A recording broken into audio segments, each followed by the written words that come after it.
Dans cette vidéo, je vais vous partager un trade où vous pouvez gagner près de 10 000 $. C'est un trade quasiment sûr. Alors, on ne dit jamais totalement 100% sur un trading, mais on va le dire que le pourcentage de réussite du trade est de l'ordre de plus de 90%. On va voir de quoi il s'agit exactement. Mais je pense que c'est une opportunité qu'il me fallait absolument partager avec vous. Beaucoup de personnes se plaignent. Tu montres des opportunités, tu ne montres pas comment tu les prends toi-même. Tu montres des opportunités, tu décris juste tes résultats, tu ne nous montres pas quand tu les as fait.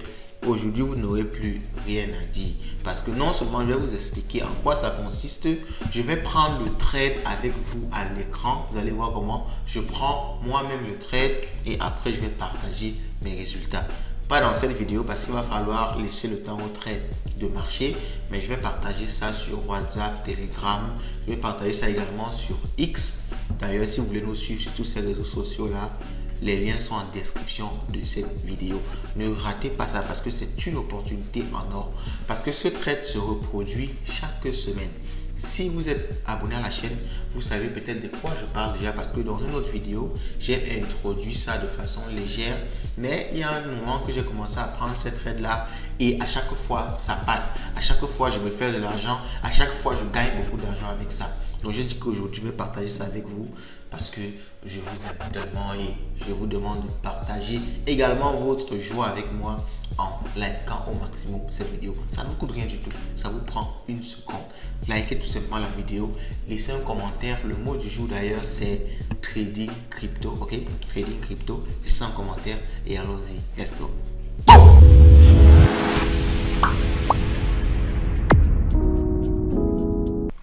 On va trader ce qu'on appelle les gaps CME. Si vous êtes sur la chaîne, vous savez ce que c'est. Si vous n'êtes pas, abonnez-vous. Vous ne vous abonnez pas, pourquoi? On est en train de vous préparer des choses tout simplement incroyables, les gars. Live Finance veut se positionner comme un leader mondial en crypto-monnaie. On est encore vraiment à nos débuts et on est en train de mettre les bases du lancement. Lorsqu'on va être propulsé, il sera trop tard. Donc c'est maintenant que vous devez vous abonner. Faites-le rapidement. Ok? Bon, allons-y. Alors, je suis ici sur TradingView. TradingView, c'est un outil pour pouvoir voir des graphiques. C'est tradingview.com, l'adresse. D'ailleurs, tous les liens sont en description. Allez juste cliquer dessus. Alors maintenant, je vais chercher à voir ce qu'on appelle les gaps CME. C'est quoi les gaps CME? Je vous montre déjà les graphiques. En fait, vous allez tout voir à l'écran. Vous allez juste à reproduire les étapes pour arriver finalement au trade, comme je l'ai dit. Alors, je vais taper ici BTC 1 point d'exclamation. Alors, je suis sur Bitcoin Future CME. Le Bitcoin Future CME, c'est ce qu'on appelle le marché des professionnels. Alors, vous savez que le Bitcoin et les crypto-monnaies de façon générale font quoi? Ce sont des actifs qui se tradent chaque jour, 24 heures sur 24, 7 jours sur 7. Il n'y a pas de repos pour les crypto-monnaies. Vous pouvez acheter des crypto-monnaies et les vendre n'importe quand, chaque jour de la semaine. Et pourtant, il y a les professionnels, ce qu'on appelle Wall Street. Donc, les professionnels aux États-Unis, eux, ils sont également des traders sur des crypto-monnaies. Ils achètent, ils vendent des crypto-monnaies pour avoir des bénéfices. Mais eux, ils travaillent plutôt de lundi à vendredi. Donc, il y a environ 2 jours, samedi, dimanche, où ils ne travaillent pas. Ils reviennent travailler le lundi, comme ça se passe partout dans le monde, quoi. Les gens travaillent de lundi à vendredi. Donc, lorsqu'ils travaillent le lundi à vendredi, lorsqu'ils arrêtent de trader, et quand ils reprennent le lundi, il y a ce gap-là, cet intervalle de temps où ils ne font rien. Et ce gap-là, en général, on a pu le constater. Ce gap-là, en général, les investisseurs, la smart money, cherchent à le combler. Ok? Vous pouvez voir, par exemple, ici, on va essayer de mettre ça bien en perspective. On va essayer de bien agrandir pour que vous puissiez bien voir. Ok, donc MACD, si je vais fermer ça, il faut que ce soit très clair ici. Alors, vous voyez donc que ici, on était vendredi à 19h, vendredi à 20h. Donc, vendredi à 20h, le prix est fermé ici. Donc, ça, c'est une bougie qui est haussière. Ça veut dire que le prix a ouvert, là, c'est fermé ici. Donc, vendredi à 20h, ils ont arrêté le trading. Et lorsqu'ils arrêtaient le trading au niveau des professionnels, on était à 60 400. Le prix du Bitcoin était à 60 400. Maintenant, ils reviennent donc le lundi. Vous voyez ici. Bon, en fait, lundi ou bien samedi à minuit, c'est pareil. Ils reviennent lundi. Le prix ouvre ici. Vous voyez, le prix ouvre à 62 000. Donc, il y a cet énorme gap-ci, cet espace-ci. Je vais essayer de représenter ça d'une meilleure façon. Alors, je vais chercher à prendre quoi? Un rectangle. Je vais chercher un rectangle. Rectangle ici. Non, sur le rectangle. Rectangle, price range, peut-être price range, oui. Regardons avec price range, ici, oui, vous voyez. J'ai envie de prendre ceci. Vous voyez, cet intervalle-ci, là, cet intervalle-ci, entre la fermeture le vendredi et l'ouverture le lundi quand il recommence, vous voyez cet intervalle-ci de 2,81%. C'est un intervalle qui, en général, est comblé. Ça veut dire que quand ils reprennent les activités, ils cherchent à rattraper cet écart de temps là où ils n'ont pas travaillé, ils cherchent à le combler. Donc, ils cherchent à ramener le prix du Bitcoin vers cet intervalle-là avant que le prix recommence son cours naturel. Donc, si on essaie de regarder par le passé, vous voyez ici, en mettant sur une semaine, vous allez voir que c'est plus facile de voir les gaps. Je viens de vous montrer déjà un gap-ci et il n'est pas encore comblé. Pour qu'il soit comblé, il faudrait que le prix descende là pour rattraper, n'est-ce pas, cet intervalle-ci. Je vais essayer de vous montrer un peu avant, dans les semaines passées, est-ce que le prix a été comblé ou pas. Pour cette fois-ci, je crois que je vais prendre un rectangle. Ok, un rectangle, ce sera plus facile à voir. Donc, ce que je vais faire, c'est quoi? Je vais rentrer dans les semaines précédentes. C'est pour ça que j'ai mis le graphique en weekly sur une semaine. Ici, chaque bougie représente une semaine. Ce sera plus facile de voir les gaps. On va peut-être commencer à partir d'ici. Prenons à partir d'ici. Et vous voyez que cette bougie-ci, alors je vous explique le principe. Une bougie verte ferme vers le haut, une bougie rouge ferme vers le bas. Donc, on va même bien reculer. Oh non, je vais pas encore me tracer le rectangle. On va bien reculer. On va prendre à partir d'ici, par exemple. Ok, commençons à partir d'ici et prenons notre rectangle. Alors, j'espère que vous me suivez bien. Je vais bien positionner le micro. Et cette bougie-ci a fermé vers le haut ici. Et la semaine qui suit, on a repris directement là. On a continué. Il n'y a pas de gap. Donc, les gaps, ce n'est pas forcément chaque fois aussi. Ok, c'est pas chaque semaine. Mais lorsqu'il y a un gap, vous allez voir qu'en général, il est fermé. Ici, on a commencé là. On a fermé là. Et la semaine qui suit, on a commencé là, on a fermé vers le bas, pas de gap. La semaine qui suit aussi, on a continué, pas de gap. Là, pour ceci, on a fermé là, ok, on a fermé là, mais on a recommencé ici. Vous voyez que là, il y a un gap.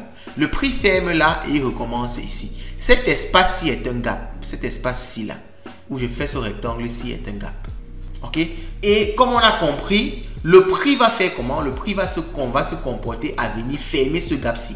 Et si vous voyez dans les semaines qui ont suivi, il y a eu, n'est-ce pas, ces bougies-ci, vous voyez, ces bougies sont venues combler le gap. Il y a eu une première bougie, celle-ci, ok, je vais réenlever le rectangle pour que vous voyez bien. Il y a une première bougie, celle-ci qui a comblé une partie du gap, une autre chute là, une autre bougie-ci qui a comblé une partie du gap, et cette autre bougie-ci qui est venue combler totalement le gap. Donc vous voyez que, en général, le gap vient être comblé. On va regarder un autre exemple, que vous ne vous dites pas que c'est juste cet exemple-ci. Alors, on va prendre celui-ci. Celui-ci ferme là, il ouvre là, il n'y a pas de gap. Celui-ci ferme là, il ouvre là, il y a un gap. Donc, vous voyez, ici, il y a un gap. Je vais essayer de voir si je peux déplacer ce rectangle-là. Je vais prendre un autre rectangle carrément. Il est où les rectangles là? Je ne sais pas pourquoi j'ai du mal à retrouver les rectangles. Donc, celui-ci a fermé là, il a ouvert là. Ok, donc j'étais ici. Il a fermé là, où il a ouvert là, il n'y a pas de gap. Il a fermé là, il a rouvert là. Il y a un petit gap ici. Vous voyez ce petit gap-ci entre les deux-ci. Et vous voyez qu'il y a cette bougie-ci. Il y a cette première mèche qui est venue combler une partie du gap. Et il y a cette bougie-ci qui est venue combler tout le gap. Donc, en général, lorsqu'il y a un gap qui se crée comme ça, il y a tout simplement une opportunité de gagner de l'argent. Et ce qui me plaît encore plus avec ce gap-ci, que je vais agrandir là, notre gap de cette semaine-ci, c'est qu'il est assez important. Et plus le gap est important, vous voyez ici, la différence est de 2,81 de 1600 $. Vous voyez que plus le gap est important, plus l'opportunité de gagner de l'argent est intéressante. Parce que là maintenant, je sais que dans les bougies qui vont suivre, ça peut être au courant de la semaine. En général, c'est sur une semaine qu'on comble le gap. Je sais qu'il y a une bougie rouge qui va faire chuter le prix pour venir combler le gap jusqu'à ce niveau. Donc, qu'est-ce que je fais? Je fais tout simplement un short. Je parie à la baisse. Je parie à la baisse et je vais mettre un take profit là pour dire que, ok, bon, peut-être juste un peu avant, pour dire que je sais que le prix va descendre. Donc, et ça va descendre 2,81% les gars, 1600 $. Ça veut dire que si vous prenez une position de 6 000 $, vous prenez une position de 60 000 $, vous faites 1600 $. Et si vous faites un effet de levier pour prendre une position plus conséquente, on multiplie ça par 10, par 100, vous prenez 10 000 $ ou bien 100 000 $ facilement. Bon, c'est vrai que quand je dis facilement, ça dépend également de votre capital. Ok, c'est pas comme si c'était tellement facile. Mais bon, même si vous n'avez pas trop de capital, vous allez gagner forcément à hauteur de votre capital. Ça veut dire que 2,81% pour celui qui va mettre 100 000 dollars dans le trade, vous allez calculer combien il va gagner. Pour celui qui met 200 000 dollars, vous calculez combien il gagne. Si vous mettez 1000 dollars, vous gagnez 2,81% de vos 1000 dollars que vous avez injectés. C'est aussi simple que ça. Donc moi, je vais mettre une certaine somme ici pour avoir un gain qui peut monter vers les 10 000 dollars. Je vais prendre le trade avec vous après. Ne vous inquiétez pas du tout. Donc vous voyez ici, donc là, je sais qu'il y aura cette chute-ci.